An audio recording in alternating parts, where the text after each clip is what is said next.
She came back for inheritance, but choosing between love, career, and a forest could cost her everything.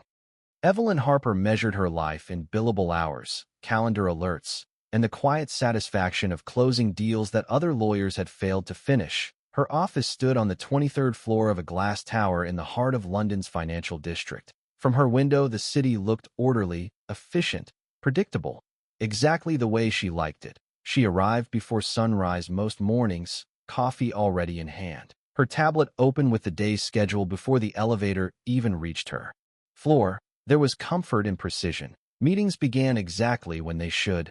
Documents were reviewed in silence. Contracts were drafted with language sharp enough to leave no room for interpretation.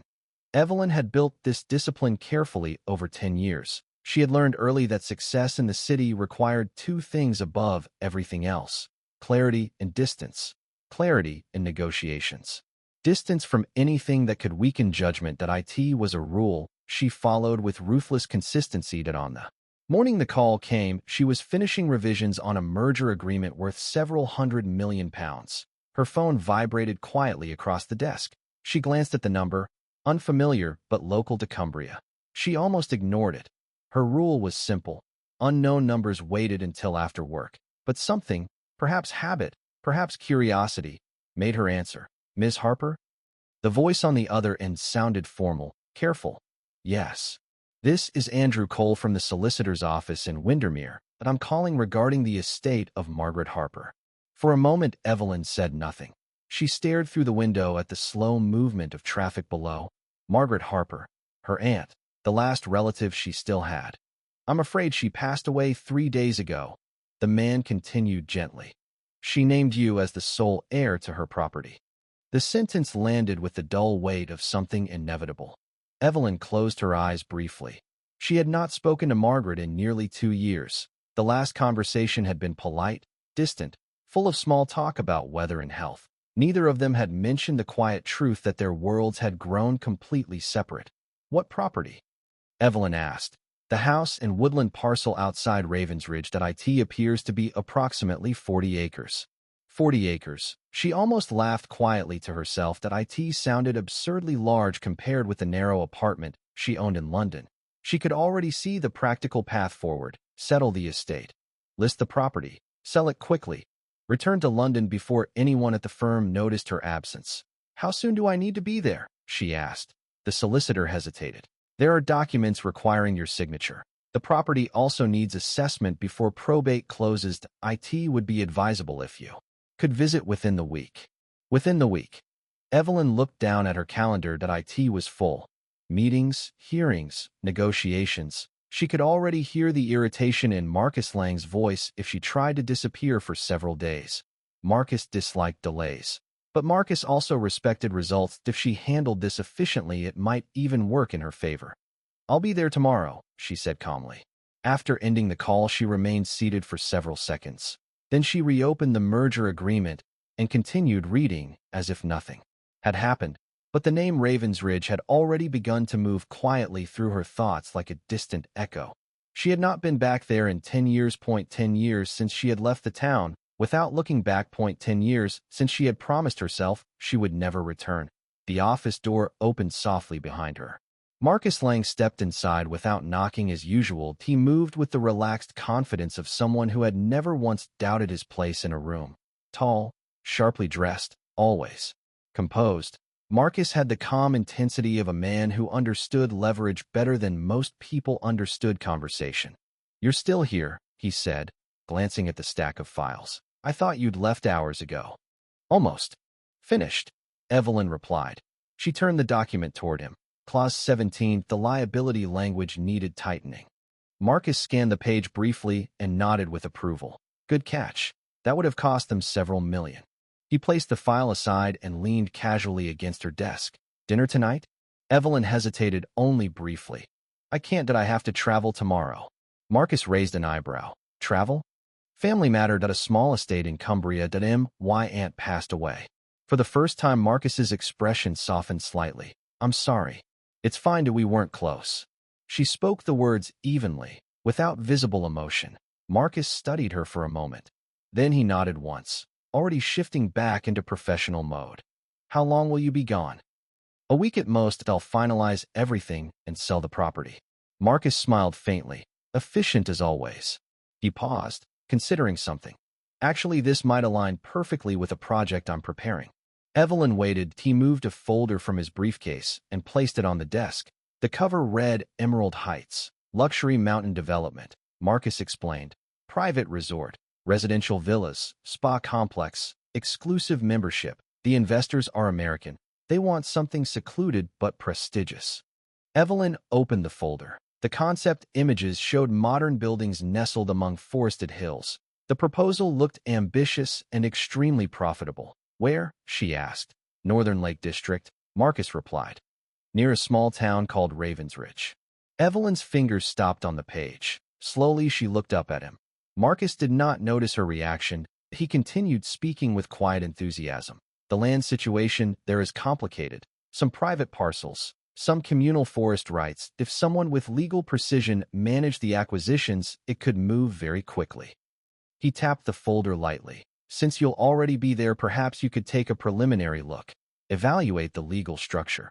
Consider it reconnaissance. Evelyn closed the folder carefully. Ravensridge again. The town she had tried to forget now appearing twice in the same day. It felt less like coincidence and more like a door quietly reopening. All right, she said finally. I'll look. Marcus smiled with approval. Then he leaned closer, lowering his voice slightly. You know what this could mean for your position in the firm? Evelyn understood perfectly. Partnership, the goal she had been working toward for years, the reward for discipline and loyalty. She nodded once. I'll handle it. Marcus touched her shoulder briefly before leaving the office. I know you will. When the door closed, Evelyn remained still for a long moment. Then she reopened her laptop and booked the earliest train north. She packed lightly the next morning. One suitcase, laptop, documents. Nothing sentimental. There was no reason to carry the past with her. The train left London before sunrise. As the city faded behind the window, Evelyn felt a strange quiet settle around her. The landscape slowly changed from steel and glass to fields and hills. She spent most of the journey reviewing property. Law statutes related to rural land ownership. Efficiency required preparation. But eventually the screen blurred, and she looked outside instead. The mountains appeared gradually in the distance. Dark ridges layered against the horizon. She recognized the shapes immediately. Memory was strange that way. Some images never left you no matter how carefully you tried to bury them. By the time the train reached the small station near Ravensridge, clouds had gathered across the sky. The air felt colder then. London. A rented car waited outside the station. Evelyn loaded her suitcase into the trunk and checked the navigation. The drive would take 30 minutes through narrow mountain roads. She started the engine. The first part of the journey was simple. The road curved gently between fields and stone fences. She passed small farms, quiet cottages, the occasional cafe, but the further she drove, the narrower the road became. Trees thickened along the hillsides. The clouds lowered until mist began to drift across the asphalt. Evelyn reduced speed slightly. She had not driven roads like this in years. London traffic required patience, but not caution. Mountain roads demanded attention. The navigation instructed her to turn onto a smaller gravel road. She followed the direction reluctantly. The tires crunched against loose stone. The forest closed around her. The road twisted sharply along. The hillside. Rain began suddenly, falling hard against the windshield. The wipers struggled to keep pace. Visibility dropped quickly. Evelyn leaned forward slightly, concentrating on the narrow curve ahead. Then the ground shifted. The car jolted violently. The rear tire slid across wet mud. For one terrifying second, the vehicle lost traction entirely. The edge of the road dropped steeply into dense trees. Evelyn's hands tightened on the steering wheel. She tried to correct the slide, but the tires continued drifting sideways. The headlights flashed across the forest. Then suddenly another set of lights appeared ahead. A vehicle stopped across the road, blocking her path. She slammed the brakes. The car skidded once more before finally stopping a few feet from the other vehicle. Her heart pounded loudly in the sudden silence. For several seconds, she sat motionless. Then the driver's door of the other vehicle opened. A tall figure stepped out into the rain. He walked calmly toward her car, boots steady against the mud. Evelyn pushed the door open slowly. The rain hit her face, instantly cold. You shouldn't drive this road during a storm, the man said. His voice was low, familiar. She looked up, and the past returned all at once. Jack Reed stood a few steps away, rain running down the brim of his ranger hat. His expression showed the same quiet strength she remembered, the same steady eyes that had once known her better than anyone. "Hello, Evelyn," he said softly. Rain struck the forest in steady sheets, turning the narrow road into a ribbon of dark mud and gravel. Evelyn stood beside the car door, the cold water soaking quickly through the sleeves of her coat, but she barely noticed. Jack Reed remained a few steps away, his posture calm, one hand resting lightly on the door of his ranger truck. The years between them felt both enormous and strangely thin. 10 years had passed, yet the moment felt suspended somewhere between the present and a memory neither of them had fully escaped. Jack was the first to break the silence. "You almost drove straight off the slope," he said evenly. "The ground here erodes fast when it rains." Evelyn glanced toward the edge of the road. The drop was steeper than she had realized, disappearing into dense pine below. She exhaled slowly, forcing her heartbeat to steady. "Good to know." Jack studied the car briefly. "City tires," he added. "They're useless on mountain roads." "I noticed." For a moment neither of them moved. The rain softened slightly, turning into a cold mist drifting through the trees. Jack finally stepped closer and looked at the rear wheel. "You slid through a mud channel. The road's unstable here, but I'll guide you back to the main track." He spoke with practical calm, the tone of someone accustomed to solving immediate problems rather than discussing old history. Evelyn nodded once. That had always been one of the things she had admired about him. Jack opened the driver's door and leaned slightly toward the steering wheel. "Put the car in reverse, that I'll signal when to turn." She followed the instructions carefully. With slow movements, the vehicle rolled back onto firmer ground. After several adjustments, they reached a wider section of the road where the tires finally found traction again. Jack stepped away and motioned for her to stop. The engine idled quietly. Evelyn turned it off and stepped out again. The rain had almost stopped now. The forest smelled strongly of wet earth and pine. Neither of them spoke immediately. Jack removed his hat briefly, running a hand through. Damp-haired, he looked older, but not in the way city professionals aged. There were no signs of exhaustion or constant pressure. The lines around his eyes came from weather and sunlight rather than stress. "You came back," he said finally. That IT was not a question. Evelyn folded her arms lightly against the cold. "Temporarily, my aunt passed away."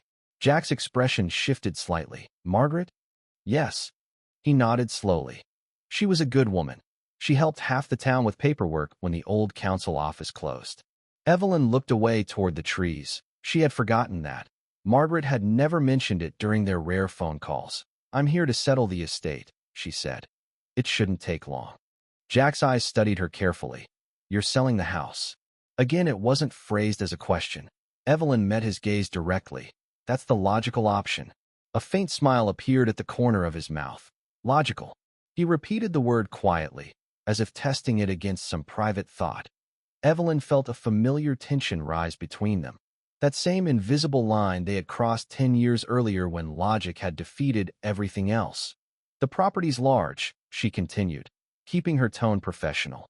"Maintaining it from London isn't practical." Jack leaned casually against his truck door, arms crossed. "So London worked out." It sounded neutral, but she knew him well enough to hear the layer beneath the words. "Yes," she replied simply. "Very well." He nodded once, no argument, no visible judgment. That calm acceptance unsettled her more than criticism would have. She remembered the last time they had stood together on a road like this. It had been summer then. The air warm, the argument loud enough for half the valley to hear. She had told him she was leaving for London. He had asked her to stay. She had chosen ambition over everything else. She had not looked back until now. Jack stepped away from the truck and walked toward the edge of the road, glancing briefly down the slope. "Storm's clearing," he said, "but the next section is worse. You should follow me into town." "I know the way." The road changed after the winter landslides. He opened the truck door. "Trust me that you'll get there faster." For a moment, Evelyn considered refusing. Old habits pushed her toward independence, but the mud on the road and the quiet certainty in his voice made the decision easy enough. "Fine," she said.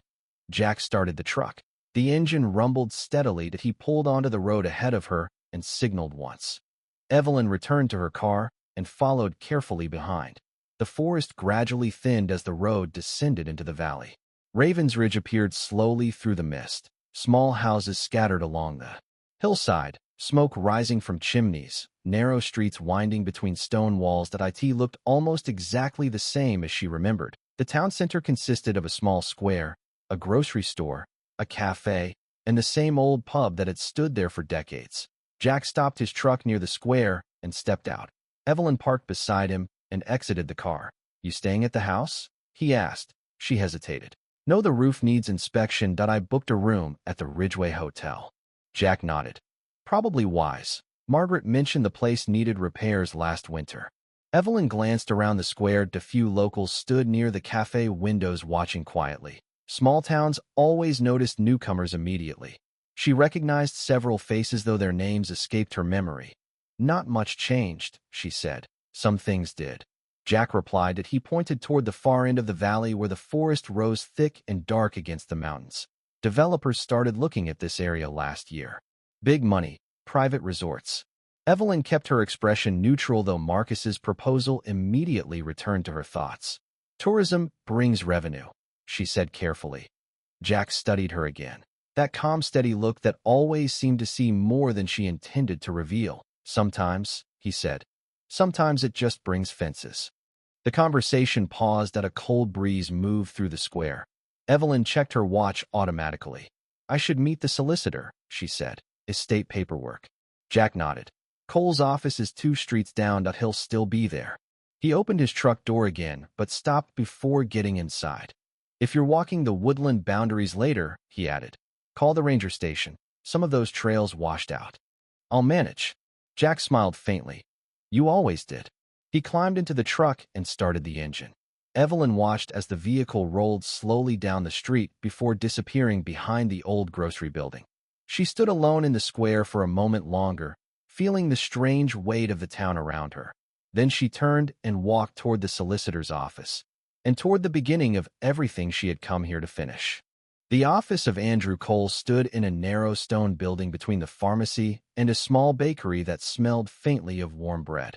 Evelyn paused for a moment outside the door, adjusting the sleeve of her coat out of habit rather than necessity. Small towns had a slower rhythm, but the instinct to appear controlled and composed had long ago become automatic for her.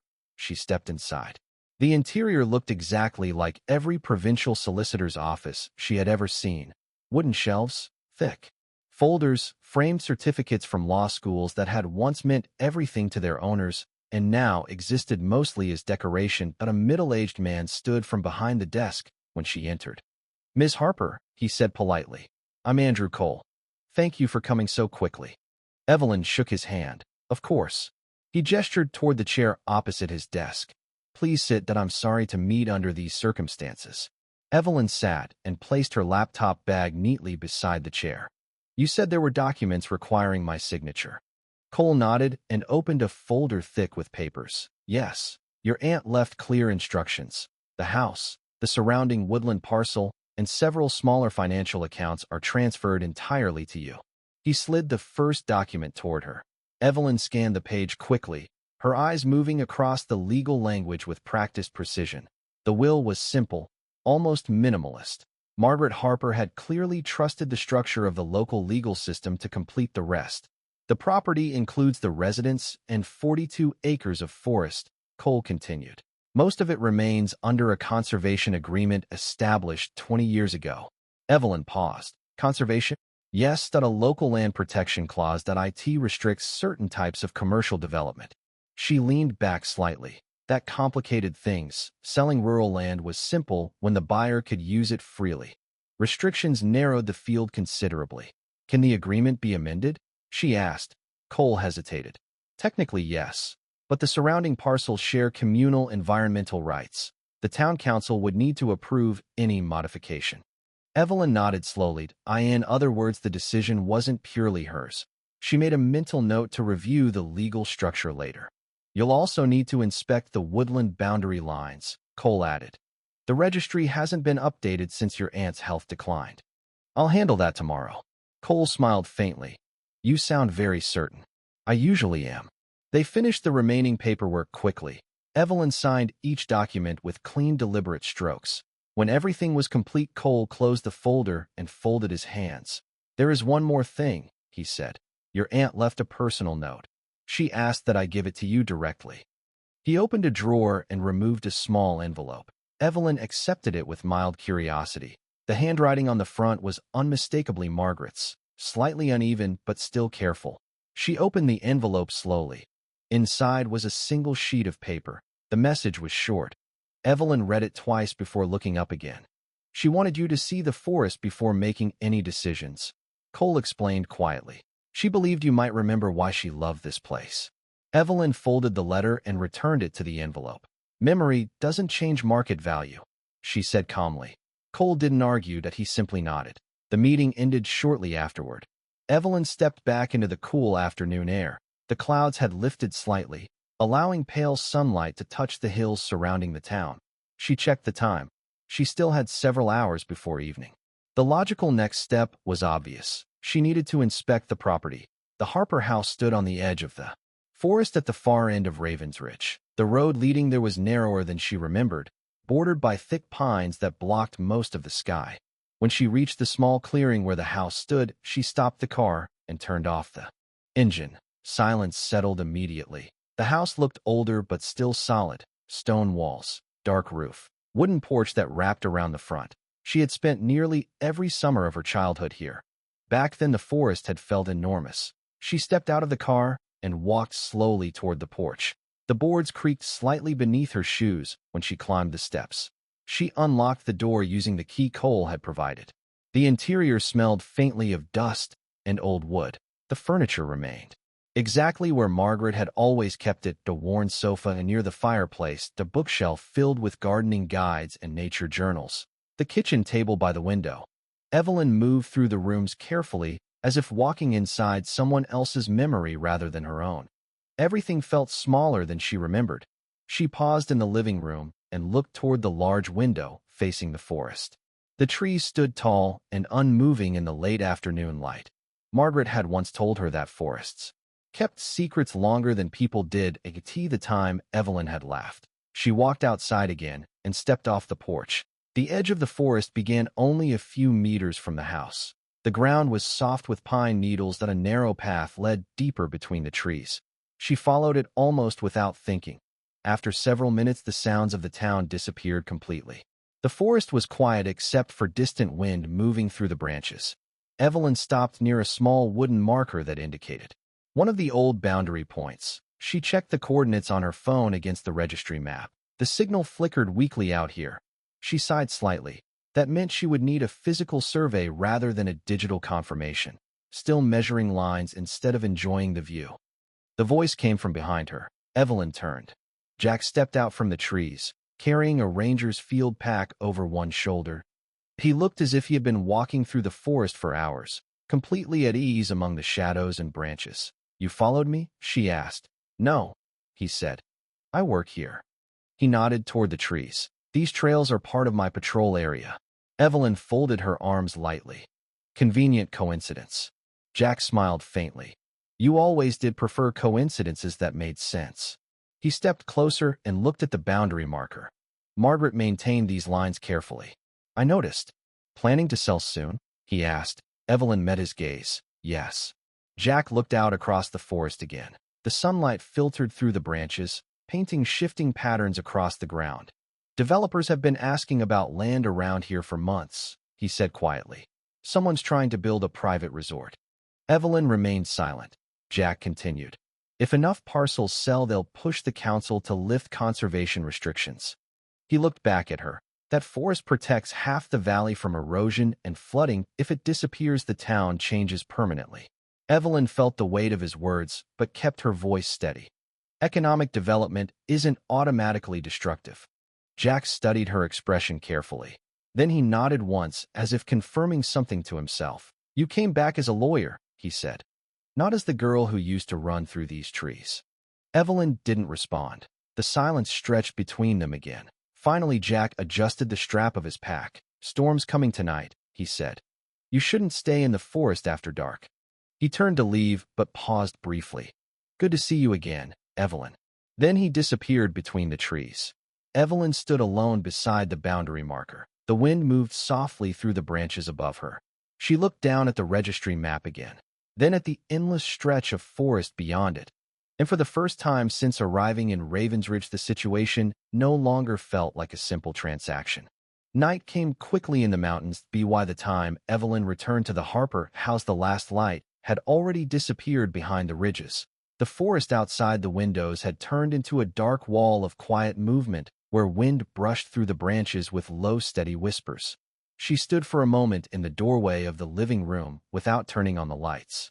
The silence felt different from London. The city's silence was rare and artificial, something that existed only between distant traffic sounds or late-night conversations through apartment walls. Here it was complete, the kind that made every small movement noticeable.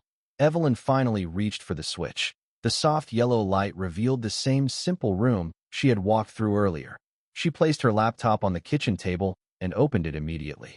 Habit guided her hands before thought could interfere. If she stayed productive, the trip would remain exactly what she had planned. Short, efficient, controlled.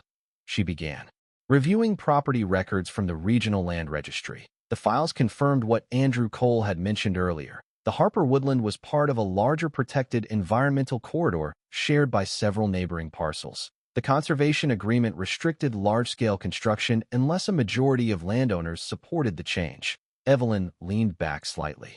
That meant any developer would require multiple acquisitions, not just her land. It explained why Marcus had described the area as legally complicated. She closed the document and opened the Emerald Heights proposal again.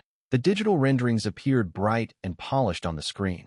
Modern glass villas overlooking scenic forest valleys, private spa facilities, mountain trails redesigned for luxury tourism. It was ambitious and carefully calculated. The investors clearly expected exclusivity. She studied the projected land map for several minutes. The highlighted development zone stretched across the valley floor and into portions of surrounding woodland. If implemented exactly as planned, it would require substantial modification of conservation agreements across at least 5 separate properties. Evelyn closed the file slowly. The project was possible legally, but only with strategic pressure on the right owners. Her phone vibrated softly on the table. Marcus's name appeared on the screen. She answered immediately. "How's the countryside?" he asked. The faint sound of traffic behind his voice reminded her instantly of London. "Quiet," Evelyn replied. "And the property?" "Large, forest parcel under conservation restrictions." Marcus hummed thoughtfully. "That complicates things slightly, but nothing unmanageable.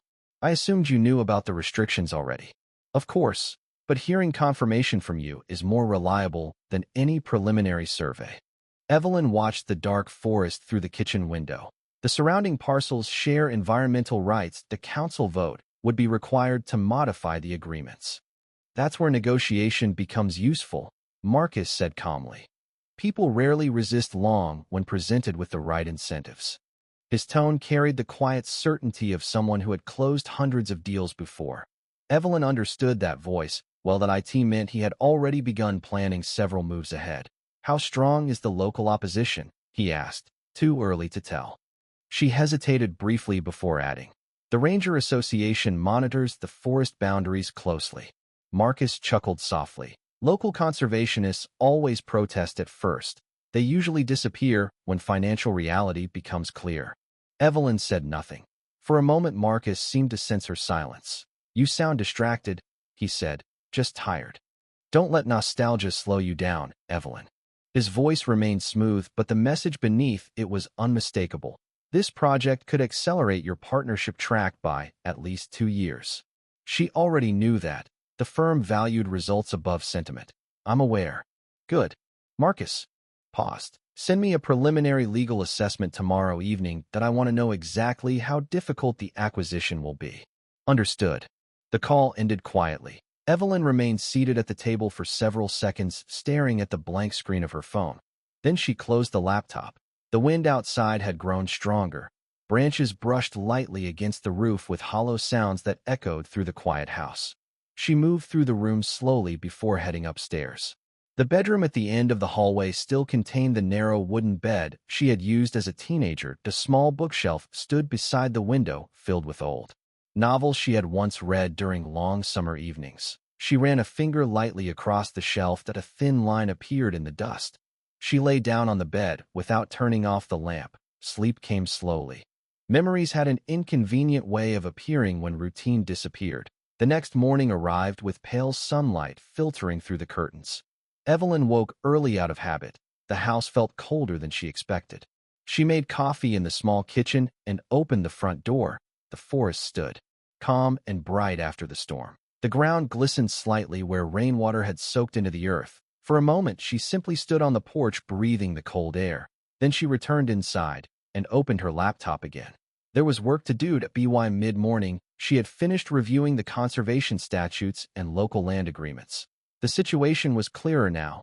The Emerald Heights project would require 3 key parcels: her woodland property, the adjacent Miller tract near the Valley Road, and a communal forest access corridor controlled by the town council. If any one of those remained protected, the resort development would stall. She closed the legal file and checked the time. It was still early enough to inspect the boundary lines further before afternoon meetings with the solicitor. Evelyn changed into practical boots she had packed reluctantly and stepped outside. The forest trail began behind the house. The air carried the sharp scent of pine and damp soil. She followed the narrow path deeper between the trees, using the registry map to guide her direction. After nearly 30 minutes of walking, she reached a ridge overlooking the lower valley. The view opened suddenly between the branches.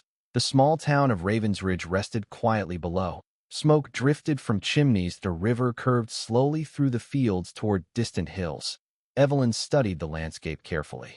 She tried to imagine the resort Marcus had described rising somewhere among those forests. Private villas, swimming pools, tourist traffic. It was not impossible. The land could support it. But something about the thought felt strangely intrusive, as if the mountains themselves resisted the idea, still analyzing everything like a contract. Jack's voice came from behind her again. Evelyn turned. He stood a short distance away near the trail edge, holding a pair of binoculars around his neck. "You appear at convenient moments," she said. That he shrugged slightly. "Rangers patrol the same trails repeatedly. You'll keep running into me if you stay long enough." Evelyn gestured toward the valley. "I'm surveying the boundaries." Jack followed her gaze across the forest, or imagining what someone might build there. Jack finished, his voice dropping an octave. "Just remember, Evelyn, you can't build a forest for the oxygen it gives you, but once it's gone, no amount of money will bring back the soil it held in place." She didn't answer directly. "Developers are already asking questions." "I know." Jack's voice remained calm but firm. "They've been calling property owners for months." He stepped closer and looked out across the valley again. "Most people here aren't interested. Everyone has a price." "Not always." Evelyn studied his expression. He looked exactly the same when speaking about the forest, completely certain, completely grounded in his beliefs. "You're leading the opposition," she said. "The Ranger Association coordinates with the council. We make sure conservation agreements stay intact." He turned toward her. "Why are you really here, Evelyn?" The question hung quietly in the air. She could answer in several ways, but she chose the simplest truth: to settle my aunt's estate. Jack nodded slowly, but his eyes remained searching. "And after that?" Evelyn looked back toward the valley. "I returned to London." Jack didn't reply immediately. He watched the distant mountains for a moment longer before speaking again. "Funny thing about forests," he said quietly. "They grow slowly, but they disappear very fast when someone decides they're just empty land." Then he walked past her down the trail, leaving Evelyn alone on the ridge again. She remained there for several minutes, watching the quiet town below, and for the first time the simple plan she had arrived with no longer felt entirely certain. The following morning began with a quiet clarity that only mountain towns seemed capable of producing. The storm had washed the air clean. Sunlight filtered through the tall pines surrounding the Harper house, turning the forest floor into shifting patterns of gold and shadow. Evelyn sat at the kitchen table with her laptop open, finishing the preliminary legal assessment Marcus had requested. The document was precise, structured, and unemotional. She outlined the conservation restrictions, the required council approvals, and the probable acquisition strategy necessary to secure the 3 critical parcels. Her language remained strictly professional, but as she typed the final paragraph, she felt an unfamiliar hesitation. The forest outside the window moved gently in the wind. She forced herself to finish the sentence and sent the report. Marcus replied within minutes. Good work. Meet with local owners if possible. We need leverage. Evelyn closed the laptop slowly. The word leverage lingered in her thoughts like an unpleasant echo. She decided to walk into town rather than drive. The road from the Harper house curved down through the trees before opening onto the quiet streets of Ravensridge.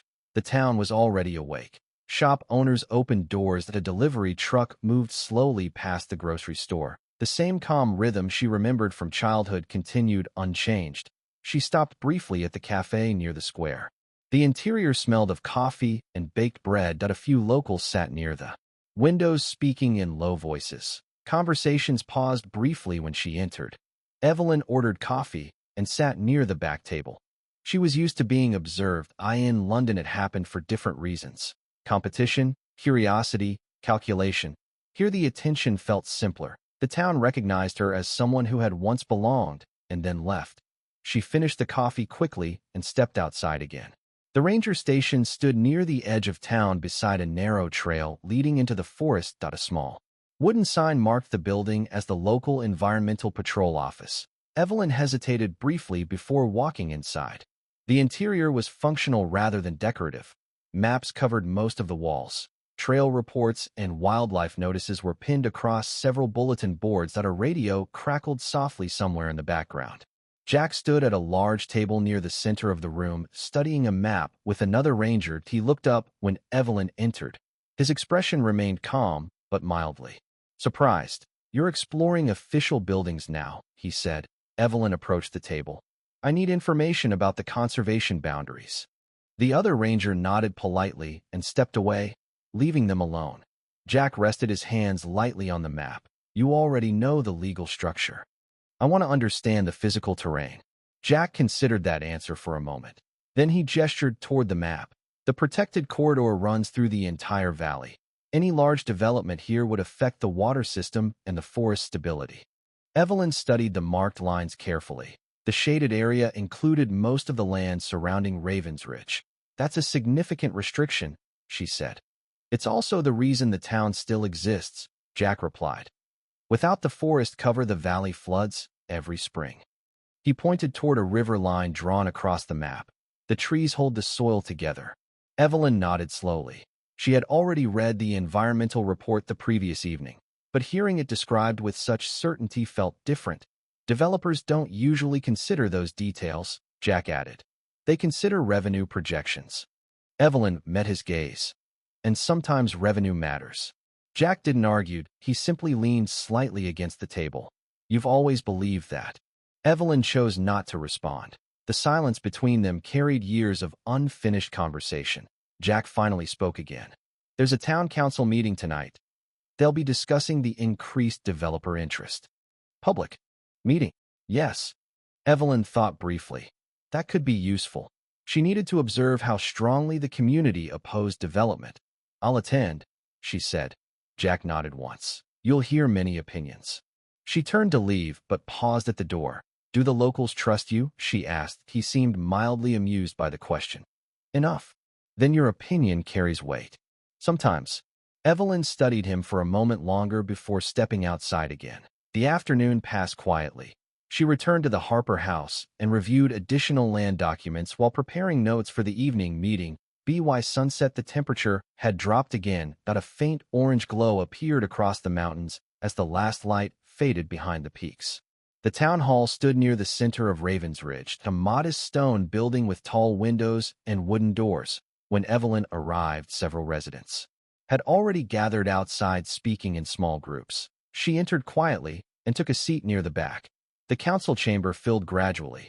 Local farmers, forest workers, shop owners, people who had lived in the valley their entire lives. The meeting began with routine announcements before shifting toward the topic everyone clearly expected, development proposals. Council members discussed letters from investors, land purchase offers, and environmental concerns. Some residents argued that new investment that could bring jobs and infrastructure improvements. Others warned that large-scale construction would destroy the natural balance that protected the valley. Evelyn listened carefully. She took mental notes on every speaker. She noticed which arguments gained support and which created resistance. After nearly an hour, Jack stood from his seat near the front of the room. He walked calmly to the podium. The conversation in the room quieted immediately. Most of you know the developers want to build a private resort somewhere in this valley, he began. His voice remained steady but carried easily across the chamber.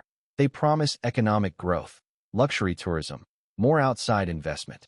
He paused briefly. But the proposal they're circulating requires weakening the conservation corridor. Several people murmured quietly. Jack continued.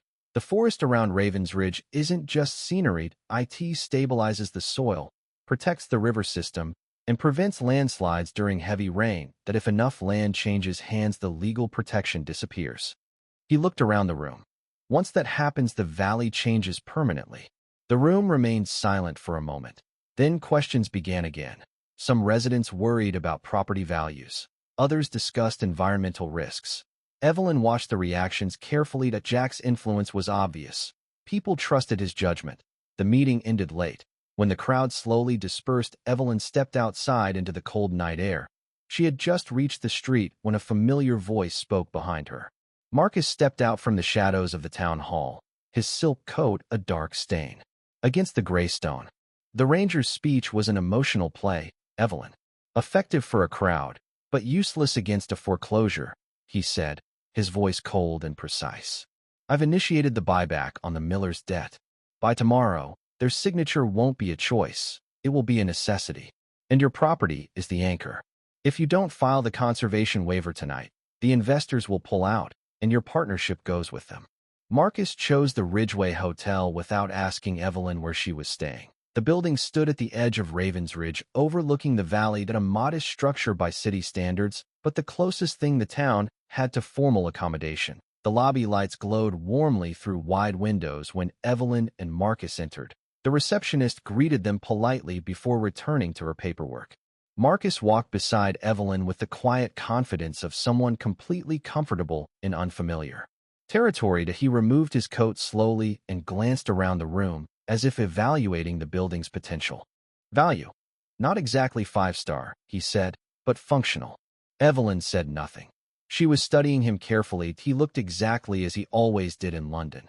Precise posture, controlled movements, the calm expression of someone who treated every environment as a negotiation space. You came without warning, she said finally. I assumed you'd appreciate efficiency. Marcus moved toward a quiet table near the window. Sit. It was not phrased as an order, but the expectation was clear. Evelyn sat opposite him. Marcus placed a slim folder on the table. I reviewed your legal report during the flight, he said. The conservation corridor complicates construction, but it's not insurmountable. He opened the folder, revealing printed property maps. 3 parcels determine everything. Your woodland, the Miller farm near the river, and the council access corridor. Evelyn recognized the map immediately. That's exactly what I wrote. Marcus smiled faintly. Which confirms your usefulness. His tone remained almost casual. He tapped the Miller property with his finger. The Miller family carries substantial agricultural debt. If someone purchases those liabilities, the land becomes negotiable. Evelyn leaned back slightly. You've already investigated them. Of course. Marcus turned another page. As for the council corridor, local politics always responds to financial pressure. Infrastructure promises usually work well. And my land. Marcus looked directly at her. That depends entirely on you. The implication hung quietly in the air. Evelyn folded her hands on the table. The conservation agreement requires a council vote. Then we create the circumstances that make the vote favorable. Marcus's confidence never wavered. He closed the folder calmly. Communities resist change until resistance becomes inconvenient. Evelyn watched him carefully. She had heard similar strategies before, but hearing them applied to Ravensridge felt different. There's strong environmental opposition, she said, led by the Ranger Association. Marcus smiled slightly. Yes, that I heard your former boyfriend speak tonight. The sentence landed with deliberate precision. Evelyn kept her expression neutral. His name is Jack. I'm aware. Marcus leaned back in the chair, studying her reaction. You didn't mention that he was still here. It wasn't relevant. Marcus observed her quietly for several seconds. Then he nodded once. Personal history complicates negotiations, but it can also provide useful insight. Evelyn felt irritation flicker beneath her calm tone. Jack isn't part of this transaction. Marcus shrugged lightly. Everyone connected to the land is part of the transaction. The conversation paused as a waitress approached the table and Marcus ordered wine without consulting Evelyn. When she left, he continued. Tomorrow I'll begin speaking with the Miller family. I suggest you focus on the council members. Evelyn frowned slightly. That approach will trigger immediate suspicion, only if executed poorly. Marcus's voice remained perfectly composed. You're skilled enough to present the development as opportunity rather than threat. Evelyn looked toward the dark valley outside the window. The forest stretched silently across the hills. This town won't accept aggressive pressure, she said. Every town says that at first. Marcus lifted his glass when the wine arrived. In the end, people protect their own interests. Evelyn remained silent. She knew Marcus believed that completely. The next morning, the valley filled with bright sunlight after several days of unsettled weather. Evelyn left the hotel early and walked toward the forest trails. She needed distance from Marcus's relentless strategic thinking. The path behind the ranger station led quickly into the trees. Birds moved quietly between branches while wind carried the scent of pine through the air. Evelyn followed the trail without checking the map this time. After nearly 20 minutes, she heard footsteps approaching from the opposite direction. Jack appeared around a bend in the trail carrying a small equipment pack. He slowed slightly when he saw her.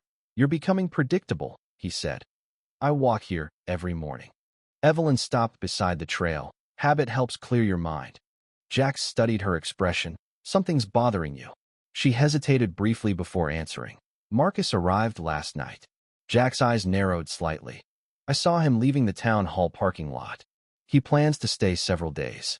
Jack nodded slowly. That means negotiations will begin soon. Evelyn looked toward the forest surrounding them. He intends to pressure the Miller family through their debts. Jack's jaw tightened slightly. That farm has been here 3 generations.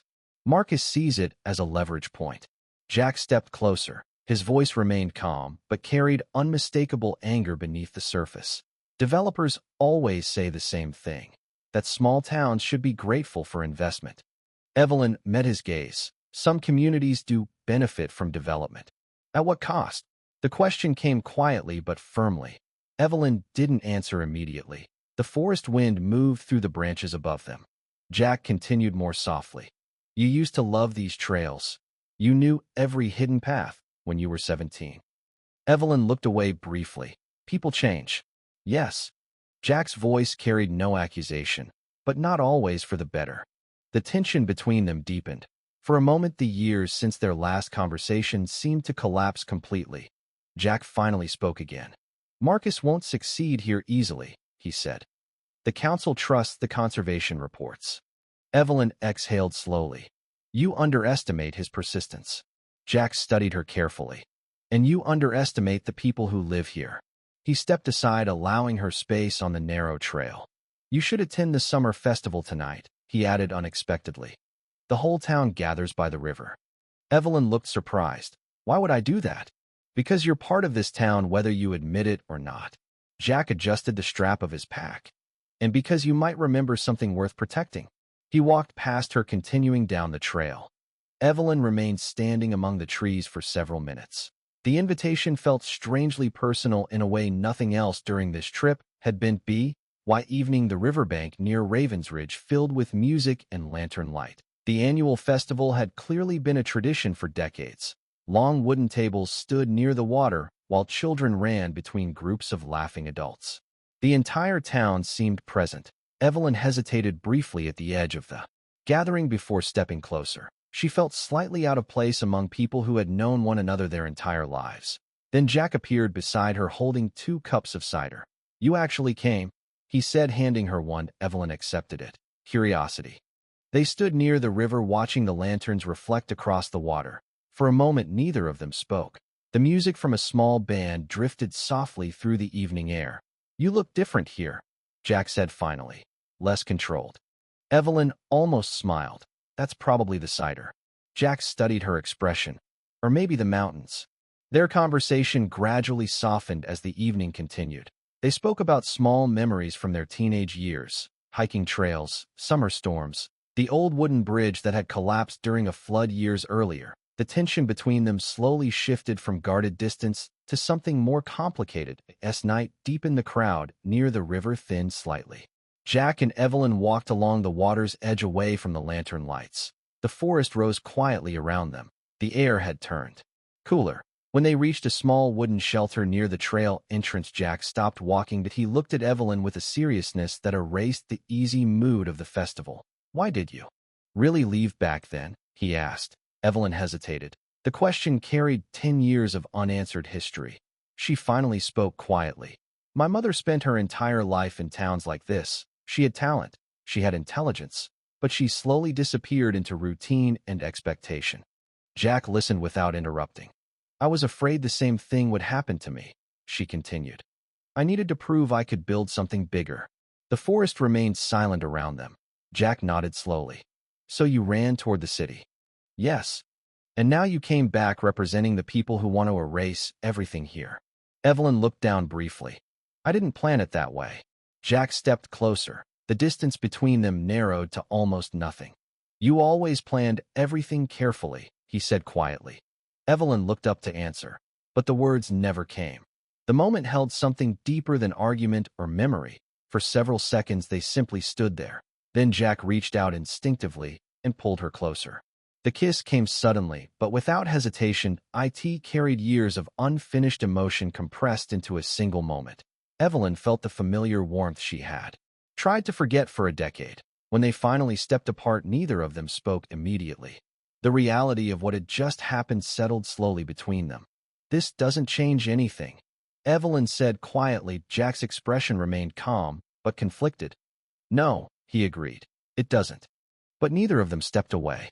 Evelyn spent the night reviewing the conflict of interest statutes. Representing Marcus while owning the core parcel of the development was a legal minefield that could end her career. The pressure intensified at dawn when a courier arrived with a formal valuation of the Harper estate, a number so high it felt like a bribe in all but name. She realized Marcus wasn't just buying land. He was buying her silence and the town's future. By mid-morning, the atmosphere in the hotel suite was suffocating. Marcus paced the room, his eyes fixed on the digital maps. "The Millers are the first domino," he said, ignoring the tension in Evelyn's posture. "You know how to handle them. Use the debt restructuring as the hook, and don't leave until you have a verbal commitment." Evelyn watched him, realizing that his efficiency was merely a polite term for destruction. The meeting ended quickly. Evelyn walked back into the valley streets toward the Miller property. The house sat near the river, its wooden exterior worn but sturdy. Children played near the barn, and a few cows grazed lazily in the adjacent field. She stepped onto the gravel drive and was greeted by Mr. and Mrs. Miller, a couple in their late 50s, wary but polite. "Good morning," Evelyn said. "I'm Evelyn Harper. Did I handle legal matters for potential investors interested in your property?" The Millers exchanged glances. Mr. Miller spoke first. "We've heard some rumors." Evelyn nodded slowly. "Yes. The developers are offering financial relief for debts and infrastructure improvements if parcels are sold." Mrs. Miller frowned. "That sounds complicated." "It is," Evelyn admitted. She kept her tone neutral, professional. "But I'm here to answer questions, clarify details, and ensure everything remains transparent." Mr. Miller studied her carefully. "And if we refuse?" "Then the offer may be withdrawn," Evelyn said simply. She noticed the subtle tension in their shoulders. They were proud, independent people who had lived here generations. They weren't easily swayed, and she respected that. The conversation continued for over an hour. Evelyn explained financial terms, outlined legal pathways, and gently probed for concerns. She remained professional, careful not to show the inner conflict building as she thought of Marcus's instructions. By mid-afternoon, she left the property without a clear answer from the Millers. They had not committed, but neither had they rejected the offer. Evelyn returned to the Harper house, feeling the weight of her dual obligations. The forest seemed darker now, shadows stretching across the ground as the sun lowered behind the ridge. Jack appeared on the trail outside the window, his figure framed by the late light. "Millers?" he asked quietly. "They haven't decided," Evelyn said. "And the approach?" "Standard disclosure, legal clarity." Jack's expression remained neutral, but his eyes were sharp. "Marcus is here, isn't he?" She nodded slowly. "He began negotiations this morning." Jack exhaled softly, frustration barely contained. "He plays a dangerous game." Evelyn understood entirely. He wasn't worried about legality. He was focused on strategy, leverage, and results. Regardless of the community or ethics, she didn't respond immediately. The tension between loyalty, past emotions, and professional obligation pressed heavily now as evening approached. The festival lanterns once again illuminated the town streets. Evelyn walked along the riverbank, careful to keep a controlled distance from Jack, who had arrived before her to observe the crowd. Discreetly, the air was cool, carrying faint sounds of music and conversation. She paused near the old wooden bridge, recalling the kiss, the confession, the tension from the previous night. Jack approached silently. "You need to be careful," he said softly. "Marcus doesn't just negotiate. He manipulates." Evelyn looked at him, heart briefly tightening. "I know." He studied her for several seconds longer. "Don't let ambition blind you." She exhaled slowly, keeping her voice even. "I haven't forgotten what's at stake." Jack nodded once, and they stood together silently, the river flowing steadily beneath them. The light from the lanterns reflected in the water, fragile and shifting, much like the balance Evelyn now faced between love, loyalty, and the relentless force that Marcus represented. The pressure of Marcus's ultimatum hung heavy over the room as they sat in the hotel the following morning. He projected the maps, his eyes cold. "The Millers are our starting point. If they resist, we escalate," he stated. Evelyn felt the moral weight of his words, realizing that her partnership was now tied to the destruction of the town's core. She spent the afternoon at the Miller farm, not as a negotiator, but as a witness to their struggle, the conflict between her career and her conscience reaching a breaking point. Evelyn stared at the screen, the words feeling like a threat wrapped in civility. She set the phone aside and looked toward the darkened forest beyond the window, realizing that by nightfall, every step she took, every word she spoke, would be scrutinized by Marcus, by Jack, and by the weight of her own conscience. The town hall was a furnace of silent judgments as the council convened for the final vote. Marcus sat at the front, his laptop a cold, glowing reminder of the £1 million infrastructure bond he'd just donated to the town's road fund. Across the aisle, Jack didn't look at the maps, he looked at Evelyn. His silence was more demanding than any of Marcus's threats. When the mayor called for the Harper estate's legal status, Evelyn stood. She felt Marcus's gaze, heavy with the promise of a partnership, and Jack's eyes, bright with a quiet, devastating hope. She didn't look at the documents. Instead, she looked at the window, where the dark forest pressed against the glass like a witness. "The Harper estate," she began, her voice gaining a strength she hadn't felt in a decade, "will remain under the full protection of the conservation agreement. I am not filing the waiver. In fact, I am placing the entire 40 acres into a permanent trust." The silence that followed was absolute, the sound of a bridge burning and a woman finally coming home.